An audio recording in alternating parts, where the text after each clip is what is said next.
Fique por dentro das principais discussões que impactam seus investimentos e das análises de nossos especialistas sobre as movimentações do mercado financeiro. Falando nisso, nosso encontro é toda manhã, logo após a abertura do mercado.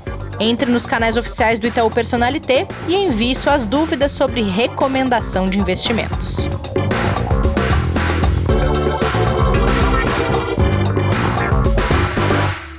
Olá, estamos no ar, começando Investidor em Foco em mais uma semana. Hoje é 17 de maio de 2021 e, como nas últimas segundas-feiras, a gente traz uma atualização da agenda econômica para vocês, fala um pouco do cenário do dia e do que esperar desta semana.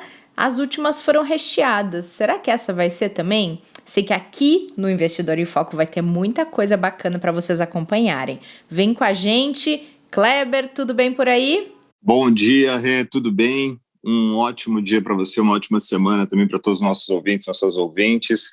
E a gente tem uma semana um pouco menos recheada, mas não vai ficar para trás aí, talvez em emoção para o mercado, dados importantes, apesar de não muitos, os poucos que tem são bem importantes para sair aí, Rê. E hoje é só segunda, né, Kleber? Tudo pode acontecer no decorrer dos dias. Com certeza, com certeza. Bom, vamos lá! Vieram dados um pouco fracos de vendas no varejo e produção industrial na China. Agora, minha pergunta é, Kleber, eles são de fato fracos ou eles só não atingiram a expectativa que o mercado tinha? Mais pela expectativa do que pelo resultado em si. É que a gente realmente tem um trabalho muito forte, né, dos economistas, dos analistas, para fazer toda a avaliação daquilo que vai realmente dar o norte para a gente saber o quanto uma economia avança ou não, né? E quando sai o resultado, a gente tem, né, ou a realização daquela expectativa ou, né, no caso, pode gerar uma frustração, dependendo ali da diferença que se tiver dessa projeção, né? E a gente teve números bem importantes saindo hoje na China. Primeiro vamos falar da produção industrial, né? Em abril ela teve alta de 9,8%.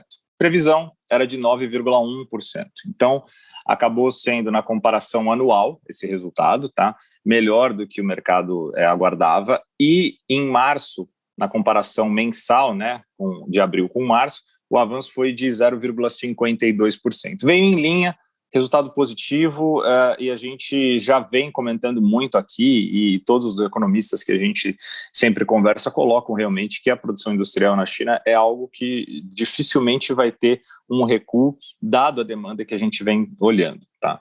Agora, demanda global, digo, não só deles. Nas vendas no varejo, que daí a gente já fala mais de economia interna, né? Elas subiram 17,7% em abril, mas, na comparação anual também, a projeção era de 24,9%. Então, esse foi um resultado que frustrou, né? A expectativa de que a economia chinesa internamente fosse acelerar um pouco mais do que acelerou, já mostra ali um pouco de fraqueza em termos de atividade local, mas o que não faz com que a avaliação seja de uma vendas no varejo negativa, de uma venda no varejo ruim. O que acontece é que ela realmente não acelerou tanto quanto se esperava que pudesse acontecer, tá? E na avaliação mensal, né, na comparação mensal, ela subiu 0,32%. Então aqui a gente tem, curiosamente, né, subiu quase 18%, mas foi frustrante, dado que a expectativa era de quase 25% ali de alta, tá? Para fechar, números menos relevantes diretamente para o mercado, mas muito importantes para a economia chinesa, foi o investimento em ativos fixos na China, que cresceram 19,9% em abril, tá? Muito em linha com o que se tinha ali de 19,2%, e vendas de moradia saltaram 73,2% no primeiro quadrimestre, um número realmente muito grande, tá? Foi até, se a gente olhar, né, o resultado mostra uma desaceleração em relação ao último que se tinha, que era de 95,5%, mas o resumo de tudo isso, né, Rê? A China vai muito bem, sim, obrigado, como diria o mais popular, né? Porque a gente vê um avanço dela em relação ao restante do mundo como um todo muito maior, muito mais até consistente, né? E que vai também se beneficiar conforme Europa, Estados Unidos e outras regiões, como nós também, voltarmos à nossa atividade normal, né? Então, a semana começa aí, vamos dizer, positiva para o mercado chinês, e que bom, mas o que não garante que a gente vai ter uma semana boa para o investidor. São apenas alguns dados, a gente tem outros aí para falar, né? Com certeza. E lembrando, Kleber, a quem está ouvindo a gente, essa semana a gente vai falar sobre China na quinta-feira. Convidamos um professor especialista nesse assunto e a gente vai ter uma conversa bem legal sobre a China, a economia chinesa e essa potência que a gente tem visto aí, uma recuperação gigante depois de ter iniciado a pandemia do coronavírus por lá, mas o quanto eles conseguiram dar a volta por cima, né? A gente vai trazer detalhes sobre a economia chinesa na quinta, então fiquem ligados. Só que, Kleber, esse resultado positivo, ele não é da economia asiática como um todo, porque tem outros países, como Taiwan e Singapura, que tiveram que endurecer restrições na tentativa de conter a disseminação do vírus. O caso da Índia também é bem forte, tem uma propagação grande do coronavírus por lá, então não dá para os vizinhos seguirem ainda o mesmo ritmo da China, né? Exato, Rê. A gente viu um dia, né, que já fechou no mercado asiático, é claro, sendo melhor para o mercado chinês, exatamente por causa desses números, né? Mas em outros países o dia foi de perda, sim, muito por causa desse dado, né, que você colocou, que são o salto de casos de Covid na região, tanto de Taiwan quanto de Singapura, né? O que fez dessas economias, né, perdão, esses países, né, a colocar suas sociedades com restrições maiores ali de mobilidade social para tentativa de contenção, né? Para se ter uma ideia, o mercado taiwanês, que a gente acho que nunca falou aqui, né? Caiu 2,99% hoje, tá? É um mercado relevante na Ásia, um mercado importante. A gente fala muito pouco aqui, até pelo pouco contato, pelo pouco que a gente até tem de acesso a ele, né? E mesmo em relação a investimentos, né, poucos produtos que fazem aqui investimentos diretamente lá, mas a administração local acabou colocando, né, medidas pesadas de bloqueio para tentar conter as infecções ali da Covid-19 e das novas cepas também que vem surgindo em todos os lugares, inclusive lá, né? Para se ter uma ideia, o índice acumula a perda de quase 13%, né? Desde a máxima que ele teve no final de abril, ou seja, em pouquíssimo tempo já teve uma retração muito grande ali, isso do mercado acionário, exatamente por causa dessa preocupação do impacto econômico que vai se ter.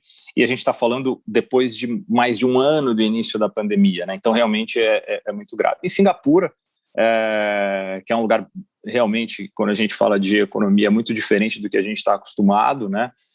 Uma dinâmica completamente diferente, também anunciou restrições, né?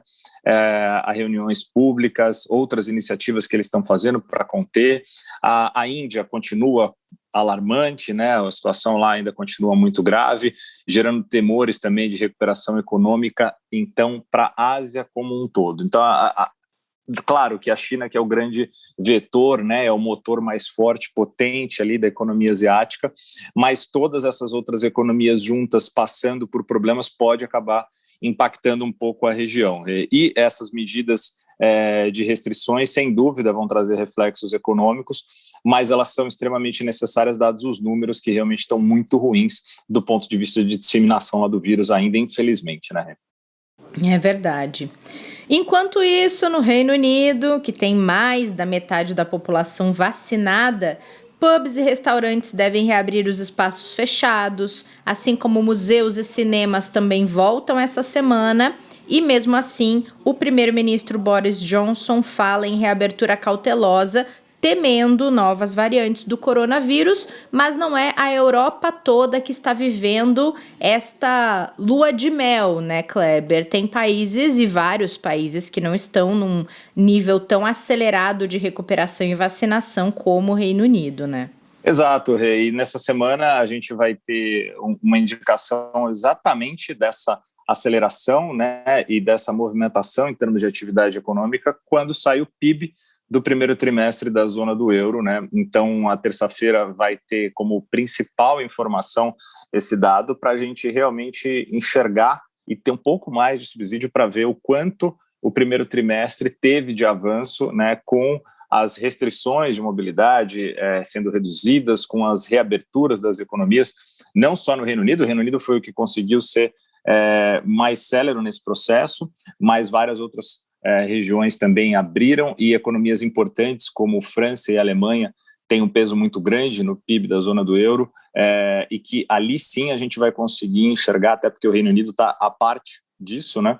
Então a gente vai ter que olhar para esses outros países, e que são muito importantes, como França, Alemanha, que a gente comentou, mas tem a questão da Itália, e tem Portugal, tem Espanha, tem outras economias que todas elas juntas ali vão realmente mostrar o quanto a gente conseguiu avançar na região para a recuperação que a gente espera e a gente precisa, principalmente nós aqui, né? A recuperação da Europa, dos Estados Unidos, são extremamente importantes para que a economia brasileira também, apesar do maior parceiro ser a China, né, a gente tem também hoje uma relação muito forte com todas essas regiões, então é super importante para a gente acompanhar e para ver também a recuperação global andando um pouco mais rápido, né? E tem um detalhe que estava pensando agora, né, Kleber? A partir desse ano, a gente vai poder perceber vários indicadores que incluíam o Reino Unido, que não vão mais incluir, né? Tratando-se de indicadores que consideravam países da União Europeia, por exemplo. A gente não vai mais ter, em muitos casos, o Reino Unido, porque houve o Brexit, houve esse afastamento, então vai ter uma diferença de resultados aí em algumas medições, né? Exatamente, a gente vai ter uma mudança a partir de agora, né, relevante ali, mas ao mesmo tempo elas acabam continuando de forma diferente, né? E a gente torce para que nessa separação seja positivo para os dois, né? Seja melhor tanto para o Reino Unido quanto para a zona do euro, para que a gente tenha um ganho com essa movimentação toda que foi feita, né? Veremos.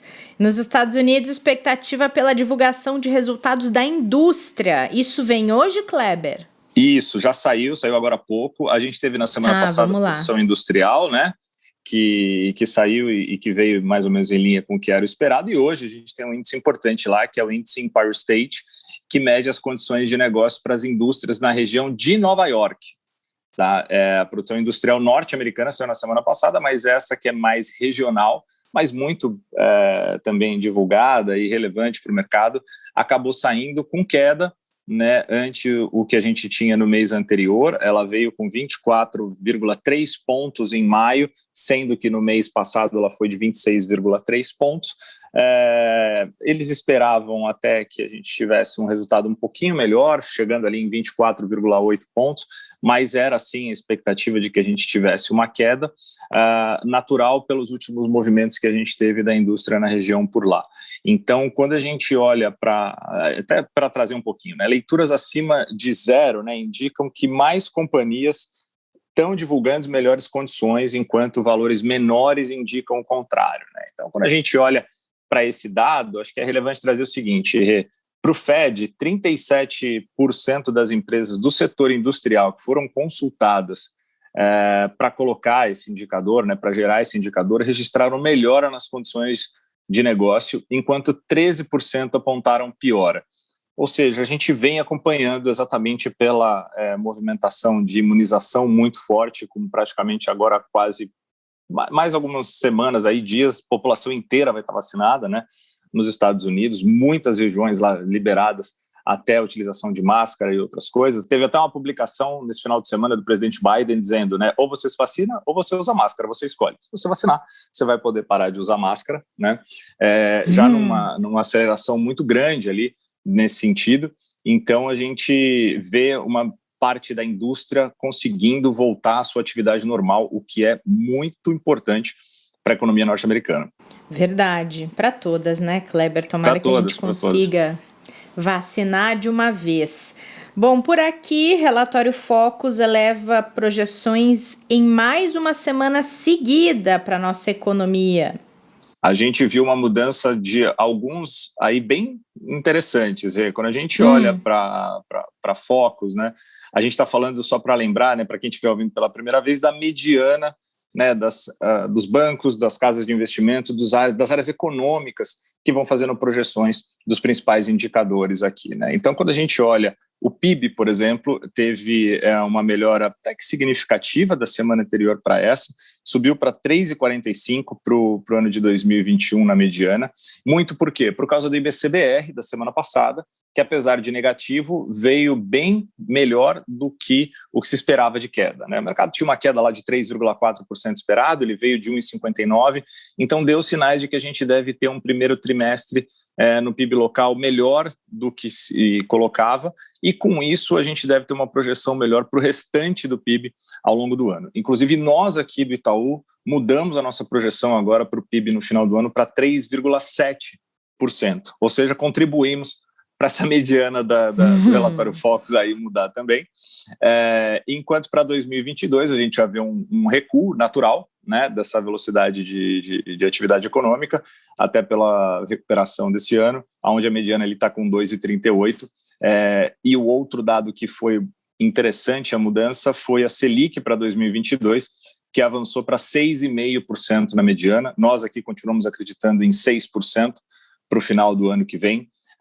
Mas as pressões inflacionárias que vêm se apresentando e até mesmo um pouco dos discursos aí do Banco Central faz com que alguns analistas já acreditem que no ano que vem a gente precise de um aperto um pouco maior. E aconteceu também com o IPCA, que subiu um pouco, né, na sua mediana para 5,15%. Nós aqui mudamos a nossa projeção também para 5,6% para o final de 2021. Um pouco mais apertado, sim. A gente não está numa condição tão confortável de inflação aqui, né? Uma pressão muito forte tanto de commodities, o câmbio voltou, mas ainda é um fator que pode pressionar bastante, além da própria demanda reprimida que a gente vem acompanhando nos Estados Unidos, o que acontece, né? Muito tempo com as pessoas sem consumir, por restrições de mobilidade, etc. Com a volta, a gente tende, sim, a ter uma inflação um pouco maior, né? Nem todo dado que sobe é positivo, né, Kleber? É verdade, é verdade. Tem que avaliar muito bem isso, muito bem. Kleber, e além do PIB da zona do euro que a gente já falou, o que vem de importante ao longo dessa semana para quem está nos ouvindo não deixar de prestar atenção? Bom, nos Estados Unidos, o que vai ter de mais importante é a ata do Fed, né, da última reunião de política monetária, né, que o FONC fez. O FONC, né, lembrando que é o Copom nos Estados Unidos, né, que faz essa reunião sempre para tomadas de decisão ali em relação à política monetária. Na quarta-feira divulga sua ata, então ali a gente vai poder ter o que mais impactou semana passada em termos de direcionamento.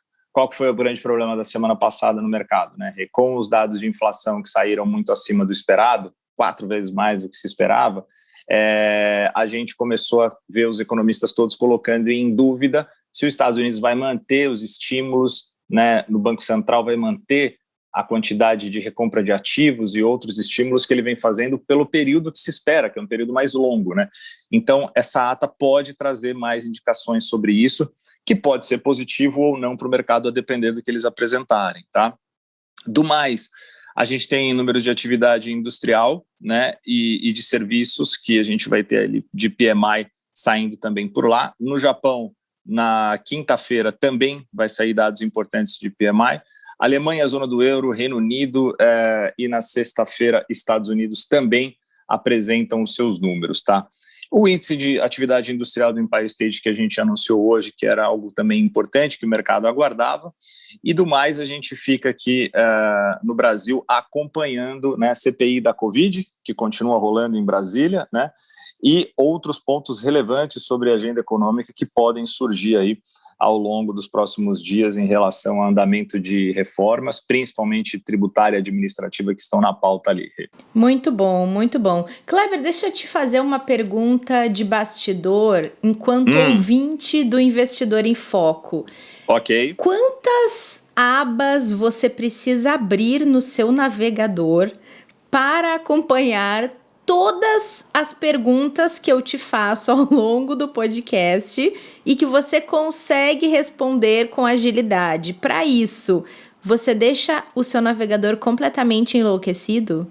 Isso é igual o papelzinho do Faustão, que eu sempre tive a curiosidade de saber o que é que tem ali, né? E a gente sabe que tem muita coisa, mas é segredo, né? É o segredo dele ali, quando ele acompanha, né? brincadeiras à parte, a gente tem que preparar antes, né, bastante coisa, e a gente não acompanha, não dá para deixar muita aba, senão confunde muito, né? Então tenta consolidar antes tudo isso, porque senão a gente fica louco aqui abrindo um monte, né? Agora, se você me perguntar algo que eu não tiver na cabeça, aí sim vou ter que sair correndo aqui. E aí, se não tiver no papelzinho, a gente tem que improvisar, né? Mas realmente mas tem semanas que é mais difícil, tem semanas que é mais complicado, né? Mas a gente tem aqui, sem fazer propaganda, mas não tem nenhum problema, né? O nosso principal provedor de informação aqui, a gente pode falar, né? É o Broadcast, né? Que é da Agência Estado, né? Onde a gente tem as principais informações de mercado, a maioria do mercado usa, né? Então fica até a dica aí para quem quiser conhecer, né? Não estão ganhando nada aqui, viu, pessoal? Propaganda é gratuita. Mas ele ajuda bastante porque é real-time as informações saindo ali, inclusive ele é fonte de informação da maioria dos portais que soltam esse tipo de notícia, né? Claro. Entre outros, né? Tem vários outros também, né? Não é só ele, né? Tem várias agências de notícias também. O factual é muito importante ter uma fonte muito confiável, né, Kleber? Porque é claro que a análise vem da observação de vocês, da expertise de vocês, da bagagem que vocês têm de mercado financeiro, tua e do pessoal da recomendação, mas o factual é importante sim ter acesso a coisas muito de credibilidade, muito confiáveis, porque informação é assim, né? Não é o grupo do WhatsApp que dissemina fake news, né, Kleber? Tem que pegar ali da fonte segura. E assim, você tocou num ponto muito relevante até para a gente passar, acho que para as pessoas realmente terem esse entendimento. Tudo quando a gente fala de recomendação, quando a gente fala de produto, quando a gente fala de direcionamento do que nós acreditamos para o mercado, das nossas projeções, a gente sempre comenta, isso é a nossa visão, esse é o nosso posicionamento, né? Quando a gente está falando sobre notícias e dando informação sobre o que está acontecendo no mercado, isso não é um posicionamento nosso, não é o que nós acreditamos que está acontecendo, a gente está simplesmente sendo factual e transmitindo a informação que foi gerada, né, por alguma agência, por algum outro veículo de extrema credibilidade, né? Mas importante dizer que os nossos posicionamentos aqui, eles são 100% isentos em relação àquilo que acontece no mundo, seja da economia, da política, né? A gente se posiciona para o nosso investidor, para as pessoas que nos ouvem, em relação ao que eles devem fazer com os seus investimentos. Mas sim, a gente não é analista político aqui. Exatamente. E quando a gente traz as informações, elas realmente têm 100% as suas fontes ali que estão nos alimentando como o mercado como um todo, né? Para que a gente tenha também essa clareza para o ouvinte, de que as nossas opiniões seguem para aquilo que a gente pode orientar os nossos clientes e as pessoas que estão trabalhando diretamente com o Itaú, né? Boa, muito bom. Então tá, Kleber, depois dessa atualizada geral aqui nessa segunda-feira, a gente volta na terça para nossa aula com o professor, combinado? Combinado, Rê. Muito obrigado. Uma ótima semana a todos. Amanhã a gente está de volta para a nossa aula. Combinado. Ótima semana para vocês que estão ouvindo esse episódio. A gente volta para o próximo nessa terça e até lá, cuidem-se. Não esqueçam da máscara. Fique por dentro das principais discussões que impactam seus investimentos e das análises de nossos especialistas sobre as movimentações do mercado financeiro. Falando nisso, nosso encontro é toda manhã, logo após a abertura do mercado. Entre nos canais oficiais do Itaú Personalité e envie suas dúvidas sobre recomendação de investimentos.